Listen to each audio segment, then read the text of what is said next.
Background noise webzine is back once again with webisode number 129. Rhino being your co-host, Al being your host. Tonight, we got the privilege of interviewing the legend himself, Rob Moschetti from M.O.D. What's up, Rob? How you doing? What's happening, bro? When you said the legend himself, I thought there was another guest. Oh, well, I'm actually, like, who's he going to say? It's actually surprising that you say that, because I was told ahead of time to tell you that someone couldn't make it that was going to surprise you. And he told me to tell you hello and also good luck with your musical endeavors. Vinny DiBianca from Vicious Circle. Oh my God, dude, Vicious Circle. We did shows with them like in the late 80s. They were like our Philly, South Jersey connection, we didn't know anybody out there, and we ended up playing a bunch of shows with them. But I was in a different band right before I joined Mutilation. I mean, before I joined M.O.D, it was a band called Mutilation. It was pretty cool. That's so cool that he's still doing his thing. Oh, heck yeah, dude. He's one of the most popular interviews that's on the channel. So I figured that's cool. Toss that out there. I think he's number 2 to be exact. And number 1 is Terrence Hobbs from Suffocation. Oh, cool. Very cool. Yeah, the first question I would like to ask you, one of my favorite albums by you guys is always going to be Devolution. And I just love the sound behind it. The production quality is just fucking sick. It's superb start to finish. But I would have to ask you this. If you were to go back and also re-record an album and say, remix it, which one would you want to do that for? Honestly, like with M.O.D, that was my first record with them, and bass wise, I just wanted to really step it up, like beyond. If I was playing in like a thrash metal band before that, really underground, so I just kind of stuck to the basics with that, note for note with the guitarist. But with M.O.D, it was wide open. So like working in a real studio for the first time, it was Pyramid Studios, which did all the legendary early metal records, from Anthrax and S.O.D before me, and Testament and Overkill. Like a bunch of great records were done there. So I wouldn't really change the production on that one, just because it was the best thing I had done at that up to that moment.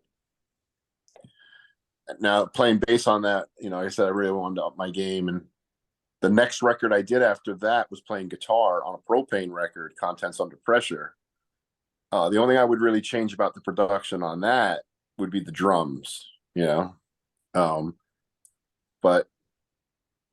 the early Mutilation record, obviously I would love to change the production of, but we don't even have the master tapes. But I wouldn't go back, and mess with something that's already been released. You can remaster stuff, but I'm kind of like it was a moment in time. We captured it the best we could at that moment with the money we had.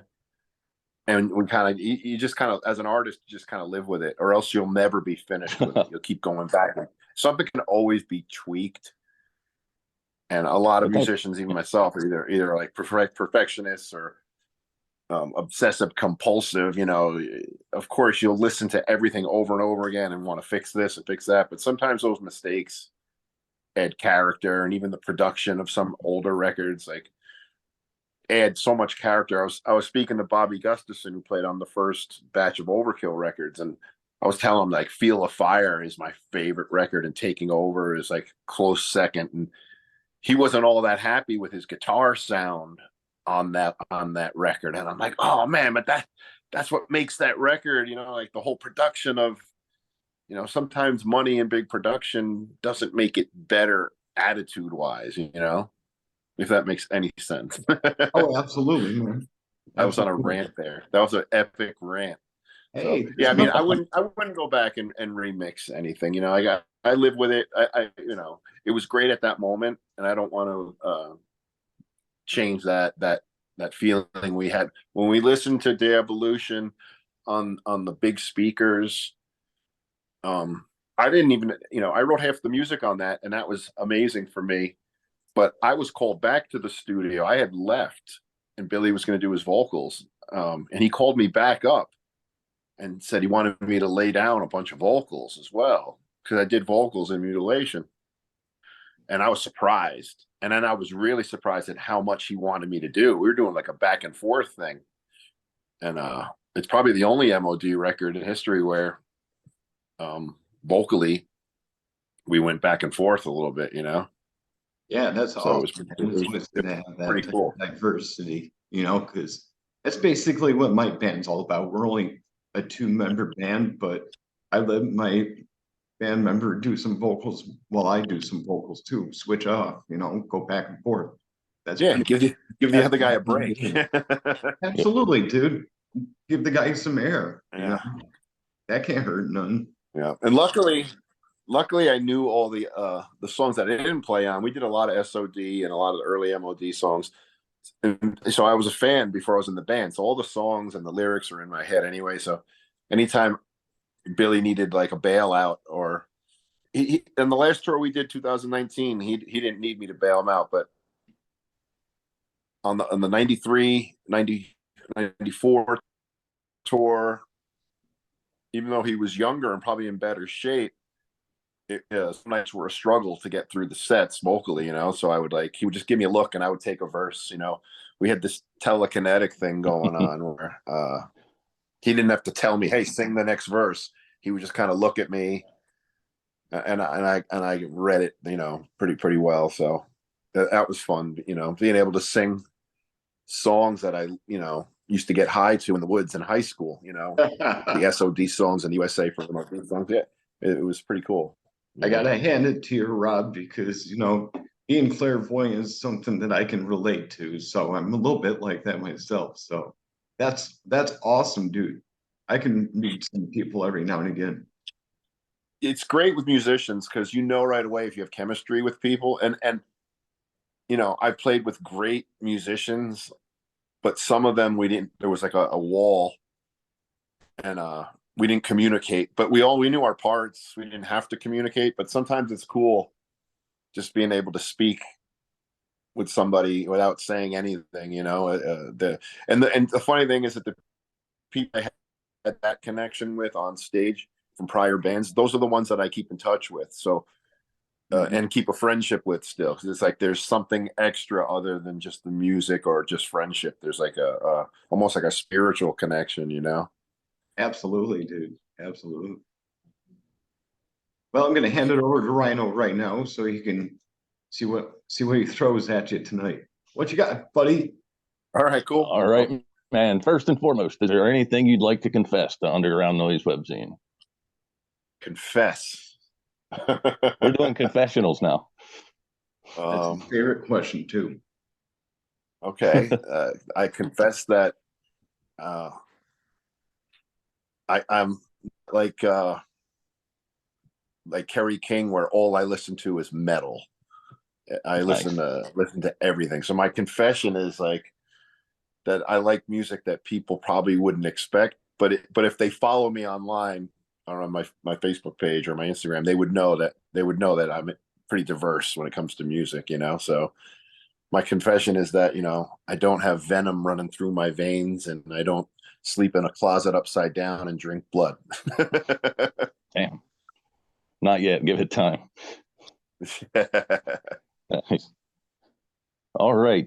Of course, for some reason here, we've had a lot of Jersey artists lately. So what Jersey artist influenced you coming up? Overkill. They were definitely a Jersey band. So I was in, before Mutilation, I was in another band called Molester, and somehow I ended up in Propane M.O.D, which is kind of hardcore crossover. But the other two bands before that were more like metal bands, but not like wimpy metal. It was when I saw like Destruction and Overkill and Creator, Slayer, that was the kind of stuff I liked, So the stuff with attitude more than technical ability. You know what I mean? Yeah, exactly. You know, that to me, attitude carries. I mean, a lot of times M.O.D and Propane, we played with bands that were like technically way better musicians and, you know, bigger at times. And I would go up there you know, like Rocky fighting Apollo Creed, you know, like I liked being the underdog, and we would trash bands and be like, follow that, you know? So like, Oh, nice. I got off on, you know, well, you know, seeing like Biohazard play and destroying Creator, because the Biohazard was very fun to watch, you know, Yes. and Creator just kind of stood there and banged their heads, which is cool. But like, I was more about the visual and the, obviously you need to know how to play, and I look back at the old videos, and sometimes I may have been overdoing it because I was just so young and anxious and happy to be there, you know. The last tour I did, I don't think my feet left the ground once, you know, like jumping, you know, I was just banging. But with the last M.O.D tour, it was like 30 something year reunion. So we did S.O.D and M.O.D, and those songs are so embedded in my brain that it was more like I was a fan on stage listening, not even paying attention to what I was playing. It was like, it was pretty cool, you know. And the songs carry you. You don't have to. Earlier on, like S.O.D hadn't played Europe when I first went out there with Billy. So when we were playing those S.O.D songs, it was the first time they have ever heard them. So Oh, some people were just watching, like, and I felt like I had to oversell it on stage when I was younger. But now I could just play those songs, and they're just so embedded in people's brains where you don't have to sell a song they grew up with. You know what I right. mean? They're just psyched to hear it live, and you know, that's the cool thing about it now. You know, I watch the videos then and now, and I swore I didn't want to be one of those artists. You know, like Angus now and Angus then.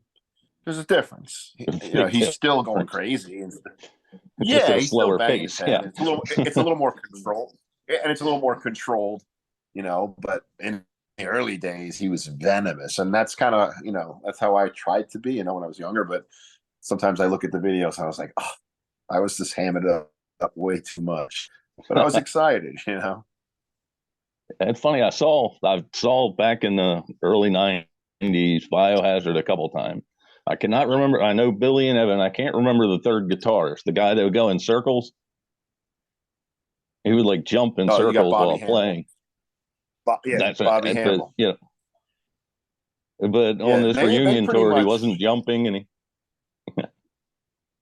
Yeah, when I see he myself doing wasn't that jumping on pogo this. Yeah. stick thing, yeah, when I see myself doing the pogo stick thing, like in Europe at the festivals, like I'm like, oh, I cringe when I see that. But what we were trying to do is just to get the crowd to mimic you, Yes. so the whole crowd is bouncing, you know.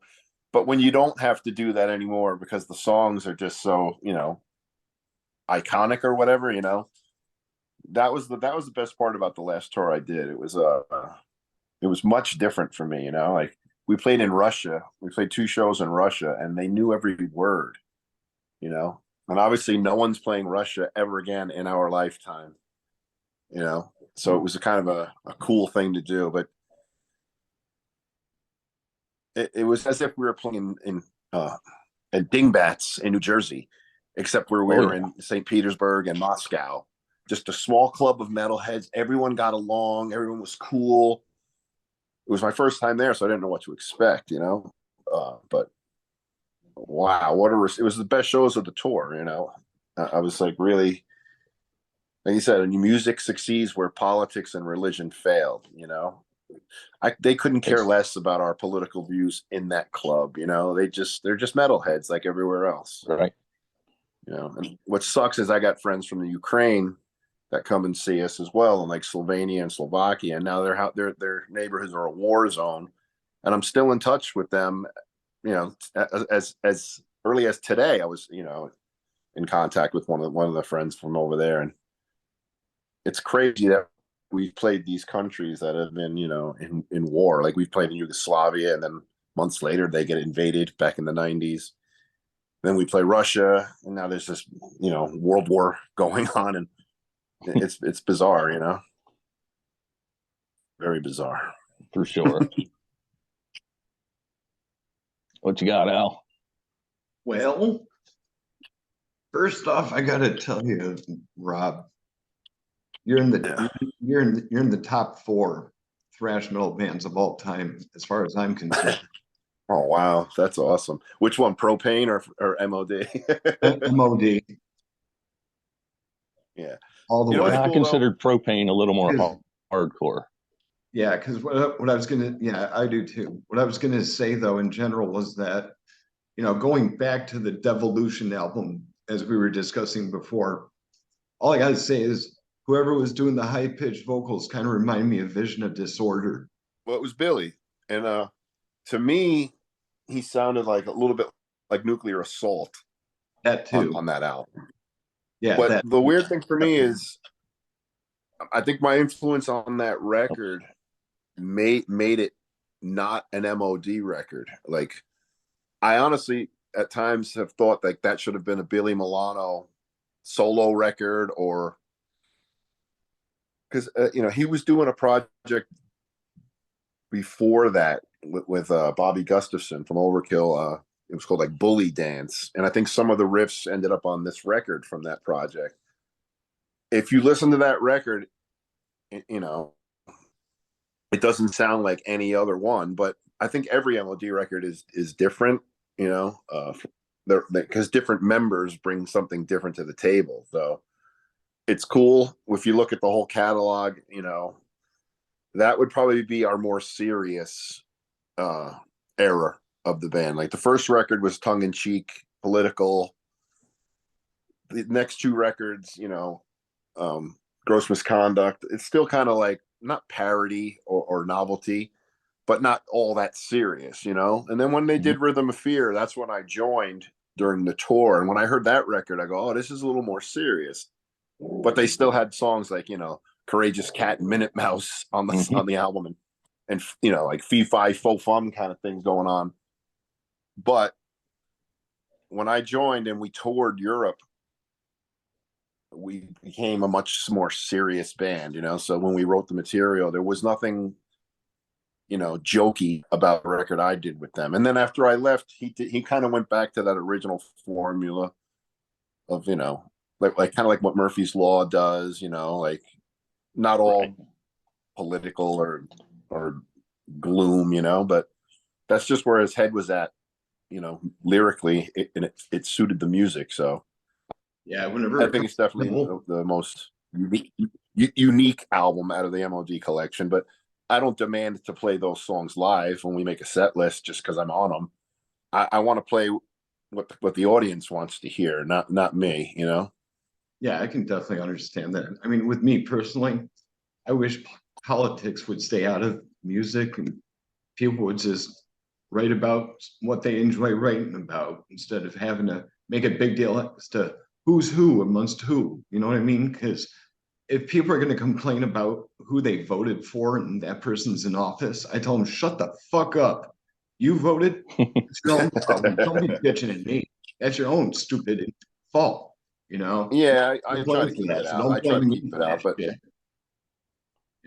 if Billy starts ranting about his political views, or when Gary and Propane was, ranting about their political views, I never stood behind it and said, yeah, what he said, like we all had our own individual thoughts about it. So, but I think it's the better bet to keep politics and religion out of the arts, because then you're limiting your audience and people will hate you for what you believe. So, I mean, I just want them to like the music and connect with the music.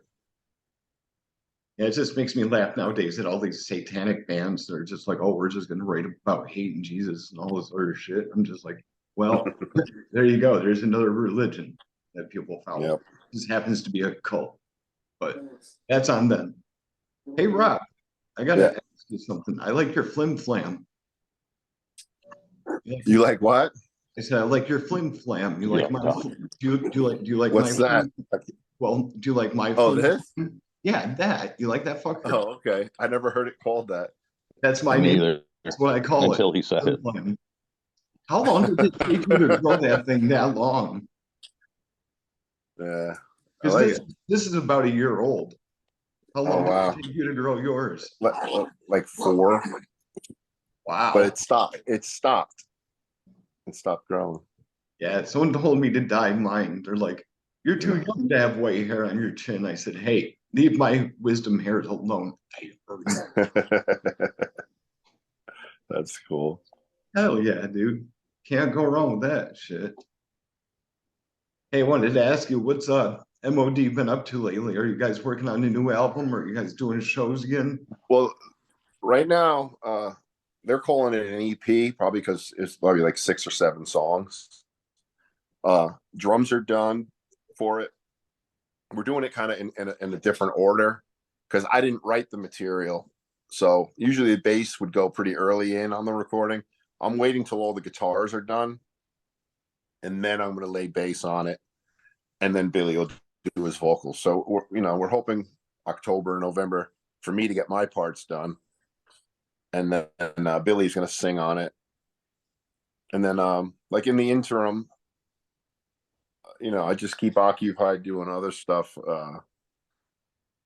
Like I'm working on a project with my wife that Daryl from Run DMC sings on called "Destroy Myself, Cancel," and it's it's abbreviated DMC, Destroy Myself, Canceled, and we're working on some songs. Like it's not like rock metal crossover. It's kind of a hip hop project, but it's something different for me because I'm not writing any of it. I'm just kind of maybe arranging some of it. My wife writes these epic piano pieces, and then we work with other producers to use them as samples. And then DMC will rap over it, and we have another guy named Diggy rapping over stuff. And it's not like I'm a huge rap fan. I'm just more into like exploring stuff. And my wife's pretty diverse with her taste in music, and when she writes, I think it leans more towards that than heavy metal or anything like that. I'm not going to try to wedge these epic piano pieces into a metal song, but if I could, I would. But just at this moment, we're just working on that, and it's kind of slowed down for me as far as creatively wise. I feel pretty fulfilled as far as M.O.D is concerned, and I'll play on the new stuff, and they want to go out summer of 2024, and I'm not sure how that's going to work out, but cross that bridge when we get to it, Yeah, The totally. world might not even be here. Exactly. You never know what a day may I just bring. want to, just stay creative in any way I can, just to keep my mind occupied more than like I'm not chasing after it anymore to get to a certain place. I feel like I got where I really wanted to get with M.O.D and Propane, like Billboard charting records and tours all over the planet. Like, what more do I want? I don't need to be a millionaire from music. I never was looking for anything out of it other than just having fun and playing some shows and seeing the planet. And thank God it happened, because I'm a happy, fulfilled person because of it. Talking about metal music, why should that be boring? There's nothing boring about it. And I'm never bored personally. Yeah. I'm always learning how to play new Yeah. instruments. And by the way, when you talked about that song that you're working on with your wife, that is catchy as hell. I love the title behind it. So, yeah, that I gotta hand it to you guys. Oh, that's cool. That's rad, man. That's totally rad. I like every genre of music, but mostly metal. I'm being a metalhead. Got to support my fellow metalheads, man. Yeah, even like working with D, he's opened my eyes to a lot of things. Like just he changed my view on a lot of things. He's a very positive person. Just being in a room with him, and if he's digging what you created, the guy's a rock and roll Hall of Famer. He's a legend, an icon, and it's infectious. His attitude is infectious. When you're around him, you feel like you can like conquer the world. And when you're in the studio and you have that kind of energy in there, it's just amazing. And I try to carry it over into like normal life as long as I can until someone shits on that, like. But working with him, you wouldn't think he was, this big icon. He just likes what he likes. I actually, sent him a track today. He's in Korea, and he responded, and he's like, "I'm writing I love this. I'm writing my lyrics right now. I'll be back next week. Get me in the studio," Cool. And it's awesome. I get the pleasure of telling my wife he loves that song and he wants to come in and sing on it, and that's all we're looking for. We're not looking for it to get 1 million downloads. We're welcome to any people who want to check it out. But for me, just getting that from him is my payoff, And I'm being genuine. I was emotional, even though I've worked with him. I've wrote a whole album with the guy and have done shows with him live, but I still get that excitement, where I was like, emotional that he liked the track and I didn't even write it, It's just something about connecting with someone with a piece of music you worked on. It still gets to my soul for some reason, I can actually and when that stops, then I guess I'll stop. When that's dead, then I'll know I'm really done. When I don't get excited like that anymore or turned on. Rob, I can actually relate to that because that's exactly how I feel about my bandmate. And he's like a dreamboat. He's one of my best friends that I could ever ask for. So it's so cool because I talk with him almost every day. And he's always very patient. Like that's how it is. He's like, our friendship is so cool. I love talking with you. I said, well, you're my friend, dude. Of course, I'm going to treat you like a brother. That's what friends are for. He does death metal and slam. Yep. So that's cool. And the project that we're both doing personally, it's a combination of all sorts of music mixed into one. But hey, Rhino, we got that's cool. Something creative, something different. Of course, I'm going to throw you a big old curveball on this one. You get to take 2 musicians or bands, past or present, living or dead. You put them in one studio to produce one album together. Who are you putting in the studio? Am I in the session too, or is it just I'm putting 2 people together? Well, if you want to be, whichever, yeah. One album, one album's got to come out of this. All right. I would say Cliff Burton. I would say Cliff Burton on bass. Yep. Hell yeah. You say dead or alive, right? Yep. Yeah, so Cliff Burton on bass. Neil Peart on drums. Probably Eddie Van Halen on lead guitar. Nice. And I don't even know who I would put on vocals for something like that. They would have to be really good. That's a tough one. A Hetfield on vocals, I would say. Old Hetfield from like the first 4 albums. So he could play some rhythm guitar underneath, But that would be a pretty cool project.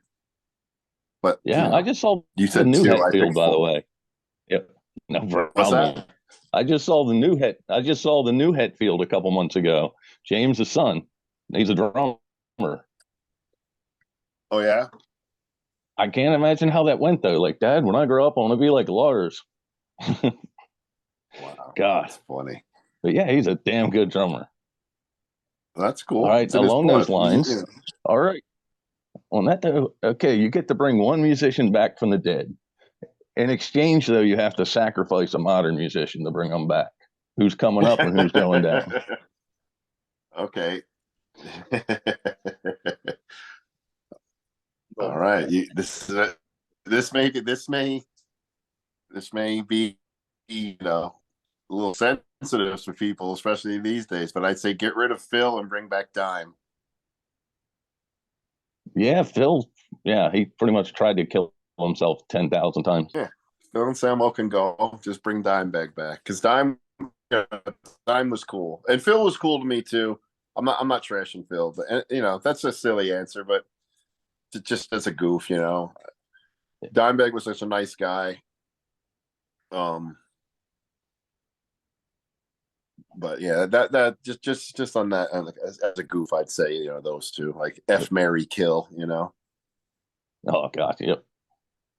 What you got, Al? Is there anywhere in the world that you would say is on your bucket list that you would like to do shows at that you haven't yet?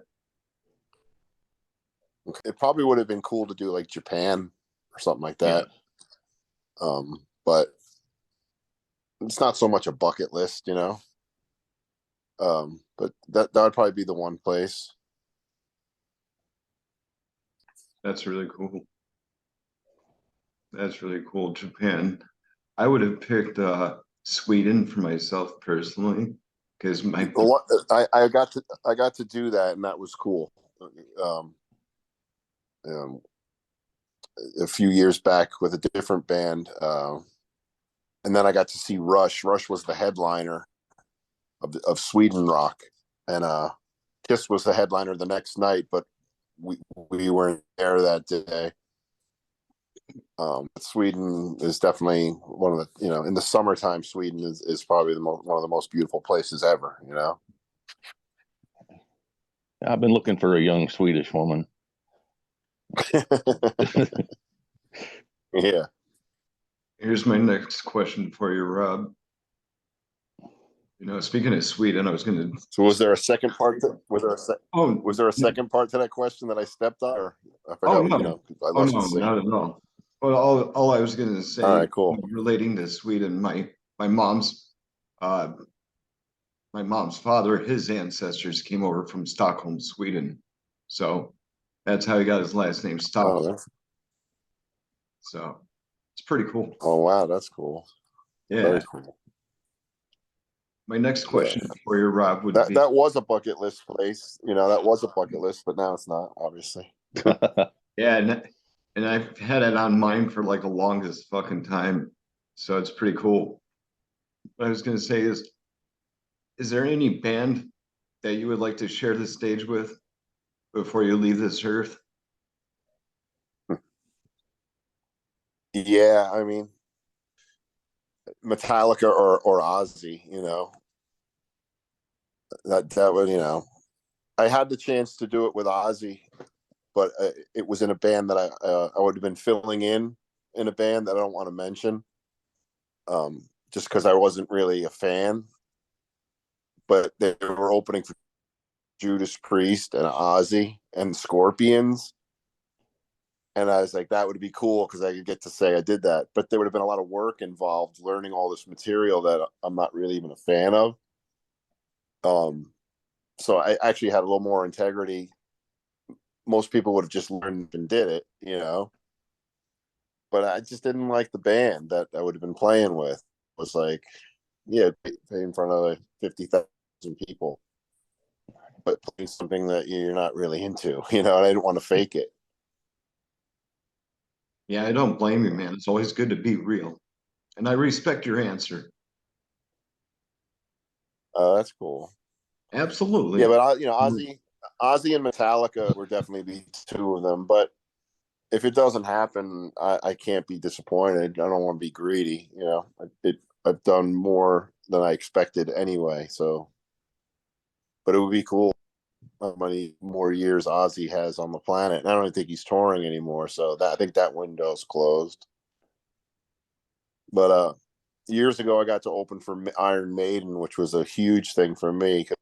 My older brother, especially one of them, my brother Mike, who passed away when we were younger, I saw his Iron Maiden albums and snuck into his room and listened to them and was like, oh my God. And at that point, as a little kid, just barely playing guitar, I would have never imagined being on the same level as them, you know? So that was kind of a cool thing for me. Yeah, I'm sorry for your loss, Rob. My heart goes Oh, out no, to you. yeah, it's, you know, it is what it is, part of life, I guess. But either way, just that moment there was something personal between me and my brother Mike, which was cool. And you know, just having that opportunity. Yeah, I was looking at your You know, tattoo, and after the I'm like, fact, it was cool. I was looking at your tattoo. Yeah, very I cool. really like that tattoo, man. That's a nice one. Yeah, It's a memory piece of either arm has. Yeah, I have two brothers that have passed, and I got them because I used to hug them both on either side of me like that. So That's cool. you know, that's where they're at my arms. So I have to I don't want ask. to go on stage and raise my arms up on stage. It's like they're there with me. So they influenced my direction in music for sure. You know, having older brothers, you want to emulate them. You know, they turned me onto like Sabbath and Zeppelin and stuff like that and Maiden. But then I ended up turning them on to like Metallica, Slayer, Anthrax, M.O.D, S.O.D. So we influenced each other the older I got. But as a young kid, I idolized them. I'm assuming that you're the youngest. Yeah. Yeah. There was Same 5 here. boys in my family. Oh wow. I'm just Cool. son of 2 sons actually. What you got, Rhino? That's cool. Get that head warmer off your head, man. You look like you got a raccoon up there. It's getting chilly this time of year. Well, you don't need that. Just wear the beret. That's so much more appropriate. It's not a damn it. All right. All right, I'll call it a beatnik, you dingbat. All right. Now, what advice would you give to your 10-year-old self? My 10-year-old self. Buy Apple stock. There you go. Yes. That shit was killer back in the day. No, I mean, I don't know. I mean, that's a tough one. Like, I feel like I followed my heart even from that young age till now, you know? So, like, there's nothing I know now that I would go back and say, hey, you should have done this or you should have done that. You know, Yeah. I think I even had that vision trying to manifest what I wanted to do that young, you know, like I wanted to be up on stage and hamming it up and playing music and, you know, yeah. Oh, my dog's getting in the shot. I don't have any questions for the dog. All right, get out of here. Sorry about that. That's okay. That's okay. Pets are family too. I know it's just crazy. Get him, pup. Get him. Oh. Looks like the camera went out and Rob, are you there, bro? The dog probably hit the camera with his tail. And muted. Or is he still there? Can you still see him on the... No, he's actually off the screen. He's got his camera off and muted. But he's still on there. Yeah, he's unmuted now. So, Rob? On your dog had an issue with it. Sorry about that. No problem. The dog screwed me up. The bloopers of Underground Noise Webzine. Now she's playing. Blooper Incorporated. Circle, I'm gonna give you. Don't edit this out. I want to Oh, hear we the growling in the background. We won't. I fucking love that shit. Can you hear it? Yeah. Yes. Absolutely. What's the first album you ever bought? Probably a Kiss 45. Nice. It was like I know Shock Me was on one side. I don't remember if it was Christine 16 on the other side. Like I can't remember. It was 45s at first. I inherited albums from my older brothers, but as far as buying one myself, it was definitely a couple of 45s at first, and then probably like, I didn't have to buy the full albums because my brothers already had them, But yeah, I mean, probably a Kiss album, Excellent. Yeah, my sister had a bunch of them. I'm not like one of those people who I still listen to it once in a while, but I wasn't like the Kiss Army person. But I have to acknowledge that as a 4 and 5-year-old kid, it absolutely influenced me. It just got in me, and sometimes when I'm writing stuff or playing on stage or something, you can't help like emulate like Gene Simmons from the old days, or even writing songs or whatever. They were definitely a huge part of my childhood, and that's what your true influences are. You're not really in control of them. You're still True. like a spot. Your brain's like a sponge. So whatever you're listening to gets stuck in there, whether you like it or not. And so I didn't like Kiss as an adult that much, but when it's planted in your head at 5 years old, you can't help but be influenced by it. Very true. Very true. That's why I always ask rather the first one you bought, because that's your choice to get it versus, it being played to you. Yeah, it was definitely. I mean, I went from, and I'm not embarrassed to say it because I was a little kid. I went from the Partridge Family, Casey and the Sunshine Band, to Kiss. And from there on, it was this. You go from listening to little goofy things as a kid because and then once you hear something like that, then Led Zeppelin and Black Sabbath come after that, and you know. Nice. But it was I was young because I had the older brothers influencing me, and I wanted to impress them. But by the time I liked Kiss, they didn't like them anymore. That's funny. But they turned me on. They turned Zeppelin, the Doors, and Skinner, and classic rock stuff. Yeah, I never got into them. I always called them the first heavy metal boy band. I mean, they're up there in heels and makeup. Yeah, but when you're a little kid, Yeah. you don't even realize like they were like superheroes to me. Like you had Evil Knievel, you had Kiss, you had the $6 Million Man. You know what I mean? They were like 70s icons. They were like from another planet as far as I was concerned. But you grow out of it if I'm not knocking like the 50-year-old Kiss Army fans, but most people I knew kind of grew out of the Kiss phase, but they were a big part of me wanting to be a musician. Yeah, too cool. You have anything else? What you got? Well, this is a two-part question. Okay. What was the first musical instrument that you learned how to play? And also, how old were you when you first started playing bass? All right. In elementary school, there was a trumpet in my house from an older brother. So that I was almost forced to play trumpet when I wanted to play drums. And I just stopped, with that. And eventually became a drummer on my own, and then morphed into guitar. Now, what the second part of the question was? What?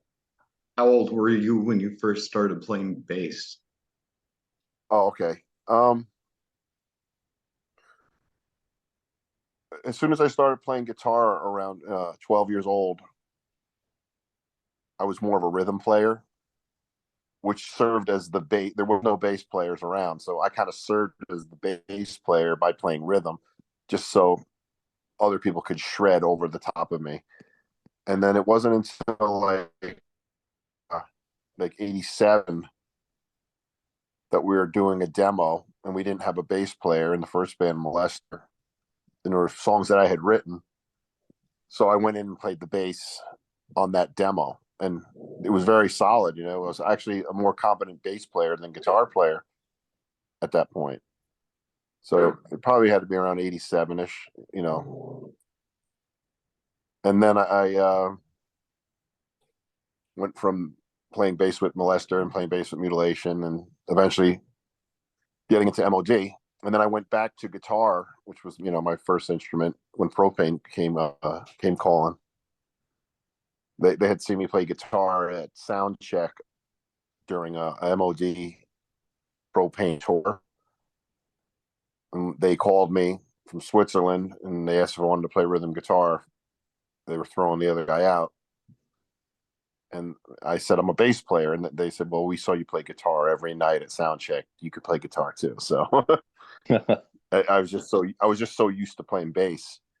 that the actually first album I ever played on guitar was the Propane Contents Under Pressure record. And it's crazy because the first album that I ever played guitar on was the biggest record I've ever done to this date. You know, it was a top 50 Billboard record in Europe, and was in the top 2 college charts in America, and I think it might be their best-selling record to date.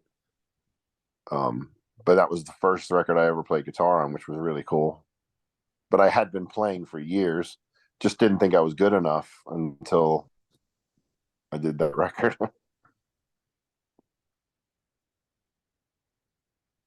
Well, before I ask you my next question, you got a guitar nearby that you could show us? I see that there's some behind your head, but whatever you like to show, like the one that you like to play with the most. We call this segment "Show Me Your Axe." All right, it's funny you say, because there's one back here that's hugely important to me. You know, this one here. At one point, I was almost embarrassed of it at one point because it wasn't a real Gibson. It wasn't a real Gibson, so hang on, we're gonna be a Gibson, but I did my very first gig on this guitar as a Carlo Robelli Les Paul copy. It's been painted so many different times for whatever mood I was in that year. It was given to me by the guy who actually taught me power chords when I was young, Al DeSalvo, who I'm still friends with. He sold it to me. He had gotten it from another guy. There's a whole long history. I can't really get into it. It's just too long of a story, but 2 guys before me owned this guitar that were hugely important in my life. When I started doing, it was a battle of the bands in high school. My guitar teacher, Al DeSalvo, sold it to me for like $50. I cherished it then, and then I started writing original music and saw that everyone else had name brand guitars, so I was a little embarrassed of it. But now that I'm older, I don't care about the brand or whatever. It has more meaning. I have a SG, I have Les Pauls, I have, you know, a bunch of guitars, name brand stuff, endorsed stuff that was given to me, which, you know, I cherish those, but this means more to me than all of them, you know. I have pictures of me in high school sitting on my couch, not learning to play, but just kind of developing, you know, and to have it still is, you know, it's the most important. If every other guitar got stolen, I wouldn't care. And they're more expensive. This has way more meaning. So yeah, that guitar has a nice finish to it. I like the color. It's a Sharpie spray paint. You know what I mean? But it's just my personality. You know, like I put a skull on the headstock, and nice. You know, it's old and beat up. You know, the volume knobs. There's one knob for volume. The rest are just skulls. That's rad as hell, man. It's cool. It's just a cool guitar, you know. And Yeah, the history of it. That. I can totally dig that. History of it's everything. That's so fucking cool. Yeah. So you don't see a guitar like that every day. You know what I'm saying? Yeah, I said it just has, you know, if it fit in the coffin with me, I'd say bury me with it. But I'm getting cremated. I'm getting cremated anyway. So if they can cremate it with me, then do that. Or I'll just leave it for your family. That's amazing. I really can dig it. Yeah, it's cool. I love this thing, and I use it too. It's not just like a relic. I use it when I record. You know. Here's a question that you probably don't hear every day. Do you find it harder to play some songs from like way back when as compared to now, or do you find some of the newer songs to be a lot more difficult? You mean as far as like our material or anything? Whenever it comes to like live performances, like what songs do you think really make you say, I might fuck up on this if I don't do it right, but no, I'm just banging it out the best I can. I go in overly prepared, you know, which some people find annoying. Ex members, and there's a reason why they're ex members, because to be ridiculed for listening to the music that you're on over and over and over again. I want to be hypnotized to this stuff before I go on stage. So, but I can honestly say the last tour I did, we did like 18 countries in 30 days and 30 shows. I can honestly say I screwed up once, and it was because I saw Billy kick somebody in the head, and it broke my concentration. Oh, shit. No, none of the stuff is, even the fast SOD stuff. It's not like it's difficult to play because I've played it so many times, and I'm never afraid that I'm going to screw something up because, like I said, I take it pretty serious, like where I'm rehearsed and ready to go. Like, put an apple on your head, I'm going to shoot it off. I'm not going to shoot you in the face. That's actually a really funny answer, Rob. I mean, I got kicked in the face one time at a Kill Switch and show of all things. Believe it or not. Funny. Yeah. And I still have this scar to prove it. It's right here above my left eyebrow. A rubber flip-flop of all things. How crazy is that? What's going on in that brain of yours here, Rhinoceros? All right. Messing stuff around. Well, let's talk some venues. The first venues you found yourself going to, the first venues you found yourself playing at. First metal show was Dio at the Garden. Oh. And second show was like Anthrax, the Cro-Mags, and Metal Church at the Beacon Theater. Too cool. As far as playing, there was a club in Jersey called the China Club. That was my first gig after a high school battle of the bands. And then Studio One in Newark. We did a couple at the China Club. The same promoter did Studio One. And then when we hit Studio One, that's when we started opening up for the bands we listened to, which was amazing, to be like 17, 18 years old and opening for like Nuclear Assault or something like that, when we had their records and now we're playing with them. And so, yeah, and then there's a couple other ones. In New Rochelle, there was a club called Streets. Those early clubs were cool. Like those days you count how many gigs you did and then all of a sudden you lose track. What was your only first ones ever I remember, tour? Sorry. What was your first ever tour? Okay, so with Mutilation, we didn't really tour. We would do like weekends here and there. Nothing too far out. I think the furthest we went was like Rhode Island and Connecticut and stuff like that. But first tour I did was with M.O.D. And it was, we were headlining Europe. So I went from Mutilation, kind of opening for bands and not making any money and struggling, to being the headliner. And that was in like 92 or 93. We did Europe. And it was touring on the Rhythm of Fear record. I didn't meet them until after they had recorded it, but they didn't have a bass player. They used I think Billy Milano may have played the bass on that record. And then they needed a live player. So my first show ever on tour in Europe was at the Marquee in London, which was really bizarre, because Maiden played there and Hendrix played there and, everyone played there.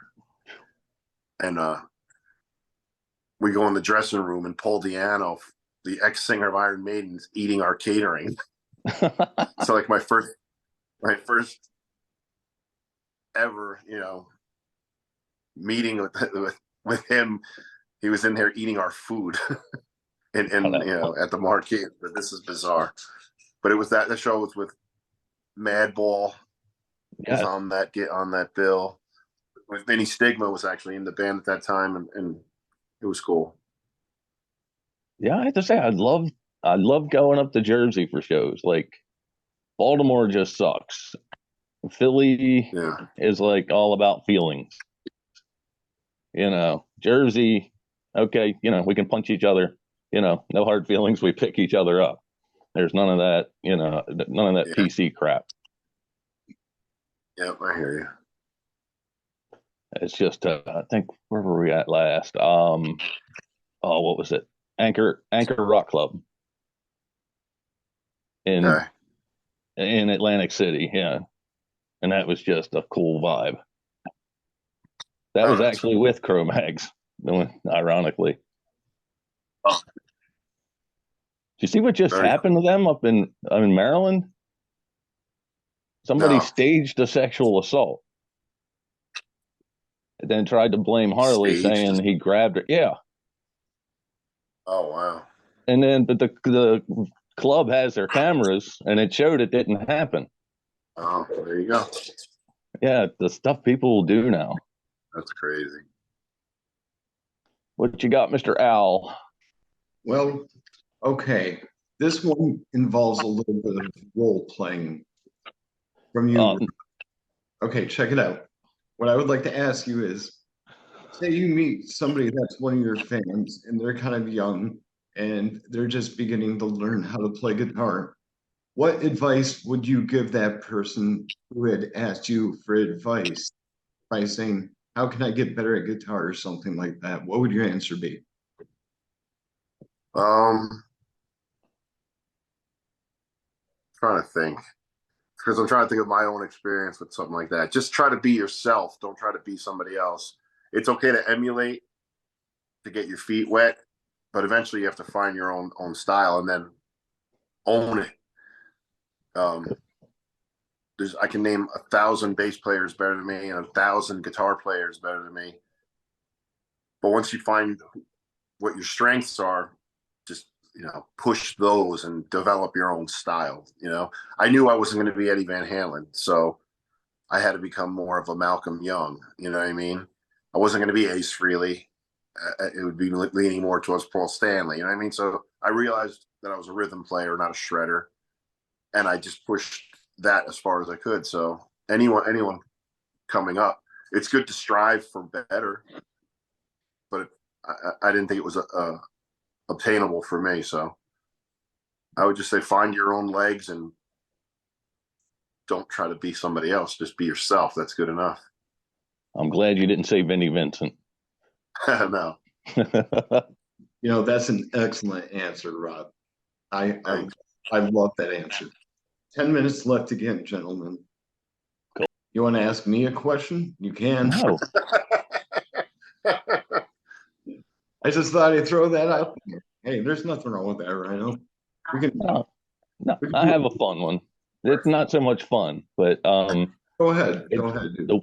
Some of the answers I get, like the Europeans, don't seem to have this at all. Do you have any paranormal experiences that you talk about? Paranormal. Yeah. Oh my God. Okay, yeah. My wife just chimed in. Hawaii. We went there when we first met, and right away, we knew there was something going on between the two of us. So I'm gonna tell them the blood story first. So we had planned to go out there and recite vows to each other and cut each other's fingers and drink each other's blood. Then we chickened out on the blood thing, not the marriage thing, but so we chickened out, and she ended up jumping off South Point, which is one of the highest cliffs, the highest point of this part of America. I didn't even do it. I was scared shit. I was like, I ain't jumping off this thing. So she jumps, climbs back up, and she cuts her arm. So I wrap her up, and I have her blood on my hand. I go, Cat, look. And I did this, licked it. Now, on the same day that we recited our vows, we're supposed to drink blood, I ended up drinking her blood. Hour later, we're hanging out on the cliffs, and a wave takes me out, and I put my hand down on some coral. Okay. Cut my hand. She wraps me up, and she gets my blood on her hand. She's like, Rob. And I go, oh my God, what are the odds that we're both bleeding on the same day that we planned to cut ourselves? I go, that's bizarre. And then it turns out 5 minutes after that, we looked down, and one of her friends was kind of like our guide in Hawaii because he lives there. They're dragging him out of the water all bloody. Oh God. Okay. And the other paranormal thing is me and her went hiking and down to the water in Hawaii, and I look over, and we're in the middle of nowhere, and there's this naked woman just standing at the edge of the water, and I'm like, now that I thought maybe my wife was tripping, or we had partied a little bit, but nothing crazy. But she swore to me that she wasn't and I wasn't. But I'm like, you see that? And it's a naked woman just standing there, not saying anything. Got there was impossible. Yeah, I mean, there's no way she could just like walk there from where it was. Like, she saw the naked woman, I saw the naked woman. I'm like, this is crazy. And then we turned around and she was gone. So that's one paranormal thing. And then the whole first part of the trip, all the way through the most of it, my wife was acting kind of strange at times, like in a trance. And I'm like, what's going on here? What's going on? What's going on? We had a great time. We left the island, and I think like a week or so later, everywhere we went exploded. Like there had been a huge volcano. It was like 6-7 years ago, and it just took everything out. And I was like, oh my God, I think the island was speaking to us, but mostly her. Like that there was something, it's definitely odd in the air. So that's like if you want to call that paranormal. It's not like aliens and shit like that, or no. But most of my life I've had premonitions. Like, I saw myself in the band Propane before I even met the guys, and before I was even in M.O.D. I heard their first album and was listening to it, and I kind of envisioned myself being in that band. And like maybe 3 or 4 years later, I was, and I've had me and my wife both have like different premonitions of certain things, like I've had premonitions of things that have eventually happened. So anytime I have a thought, or if she has a thought, we say it instead of saying, oh my God, I was just thinking that. I say, just blurt it out so you don't look like a fool, or a liar. Just say it. But those are more of my paranormal episodes, but they're real, I believe in them. Yeah. And one more, I got a missed phone call from my deceased brother a month after he left, a month after he died, on a phone that was shut off. I had a missed call because I buried him with his cell phone and his tablet. And I told everybody at the wake, like, who didn't get to see him when he was sick, text him a message or whatever, And then like a month later, the phone was in the dark in my kitchen, and I saw it light up, and I ran in there and it said missed call, Mike Moschetti. I was like, this is, that's paranormal to me. Yes. Holy crap, man. That's some hair raising stuff right there. Yeah. But it was cool though, because I was begging for a sign because I was really struggling. And when I saw that, it was like, oh, okay. No. Believe it or not, Yeah, it's crazy. Got 4 minutes, but we can come back if you guys 4 minutes. want. I do. Let's all try to hold our breath for 4 minutes. Good luck. This you can hold their breath the longest. Well, I was going to ask this question before we run out of time. Excuse me. Wait, I got to step on you. You told me before, and then we got cut off. You said, hey, you want to ask me a question? Oh, I should have asked you a question. Well, what you got? His favorite band is Limp Bizkit. Shut up, Rhino. That's your favorite. So, what was the first purchased band that the first band that you ever like purchased? You remember? I do actually. It was actually a Christian metal band, believe it or not, and they were known as Deliverance, and they're still together. It was the album called Weapons of Our Warfare. There you go. Yep. Excellent album. Don't get me wrong. I never saw anything wrong with them. Just like That's what he liked, Striper. What about Striper? I actually respect Striper. Yeah. Except for throwing the Bibles out. It's like, you're gonna do this at a show? Come on. Go to church and do that. No, but they were the first, for me, the first Christian metal band, and they, I didn't know. They actually were, and they were actually the first Christian band that was on MTV, and then got kicked off. Yeah, they got banned. I'm like, what the hell? Cool. Now, what was your question?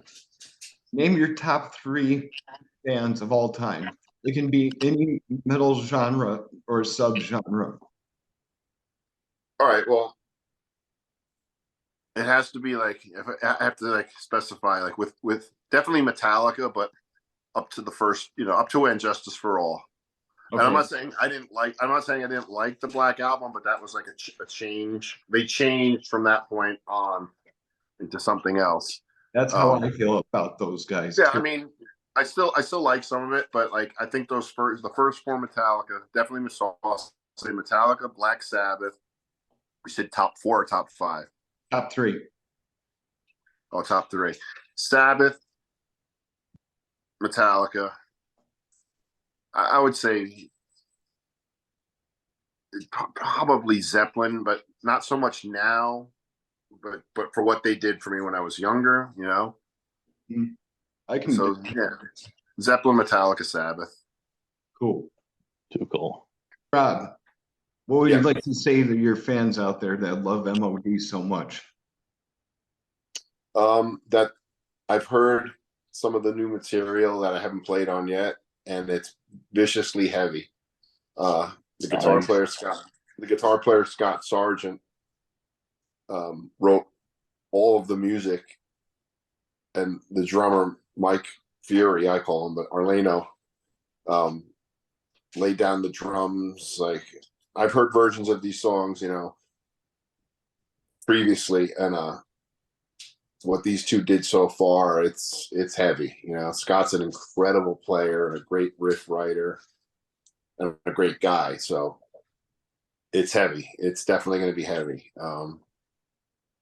I don't know lyrically what it's going to be yet, but I know when I get my hands on it, even though I didn't write the parts, I'm going to, really apply myself to make some cool bass tracks that are memorable, Hell yeah. So it'll be a cool EP, I think he's doing an EP to more go. It's kind of a throwback to the 80s. So, I mean, the S.O.D. album, it was only like 30 minutes long, honestly. It had like 107 songs, but it was only 30 minutes long. Yeah, I can't wait to hear what you guys are doing over there in your band camp. So that's going to be awesome. Yeah, it's going to be cool. I just chose not to write on it because I'm just not in that headspace creatively anymore. Doing a little bit more melodic stuff, and I didn't want to just fake it for the fans. And I'm like, I'll play on it and I'll be inspired by what they do. But integrity again, like I mentioned before, I could easily just throw together some heavy riffs. But if I'm not feeling them, how is anyone else supposed to? You know what I mean? Absolutely. Absolutely. I totally feel you on that one. Well, I'd like to say thanks to Rhino for setting up this interview. Rob, thank you for your time tonight. Hold on, Al. Al, you went outside. You went outside in between segments, didn't you? His eyes look a little red. No, I'm really tired, actually. I think I'm tired. I'm serious. I got tired too in the last break. I have severe insomnia, and I've been up all night. I thought you were going to say glaucoma. No, I'm being serious. No, nothing like that, you guys.